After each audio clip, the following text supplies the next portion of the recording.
Panalangin para sa beauty queen na si Catriona Gray.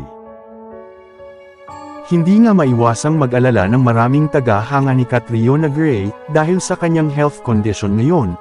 Si Catriona Elisa Magnayon Gray o mas kilala ng maraming madla bilang Catriona Gray, ay isang Australian-born Filipina, model, singer, TV host, advocate, ambassador at beauty queen. Nakilala si Catriona Gray matapos niyang makuha ang titulong Miss Universe noong 2018, siya rin ang pang-apat na Pinay na nanalo ng nasabing Miss Universe holder.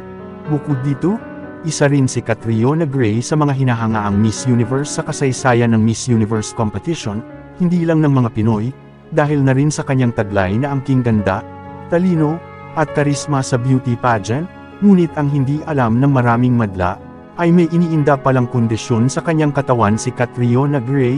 Hindi nga inaakala ng maraming madla na may ganitong uri ng kondisyon si Catriona Gray, dahil hindi ito kapansin-pansin, ngunit kamakailan lang marami ang sobrang nalungkot matapos ibahagi ni Catriona Gray, na habang tumatanda, ay tumitindi umano ang epekto ng kanyang scoliosis lalo sa kanyang pang-araw-araw na buhay. Kwento pa ng beauty queen sa panayam sa kanya ng ABS-CBN News. I'm getting older, magti-30 na ako. Sorry, older in my context. I'm starting to really feel the effects of scoliosis in my everyday life. Lingid sa kaalaman ng marami, ang scoliosis ay isang uri ng kondisyon kung saan mayroong abnormal ang kurba ng spine ng isang tao. Ito ay maaring magdulot ng sakit sa likod, pagkakaroon ng hindi pantay na balikat o baywang, at marami pang iba.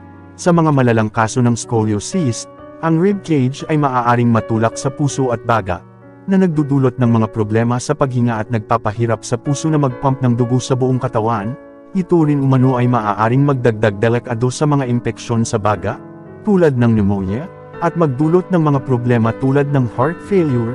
Kaya naman sa ngayon, priority ng beauty queen ang kanyang kalusugan, para mabawasan ang epekto ng scoliosis. Regular na nagpipilates at pumupunta sa chiropractor si Catriona Gray. Aniya pa, I'm just prioritizing my health, doing Pilates halos everyday, because it just makes me feel better. Marami namang mga madla ang nagpaabot ng mensahe sa beauty queen.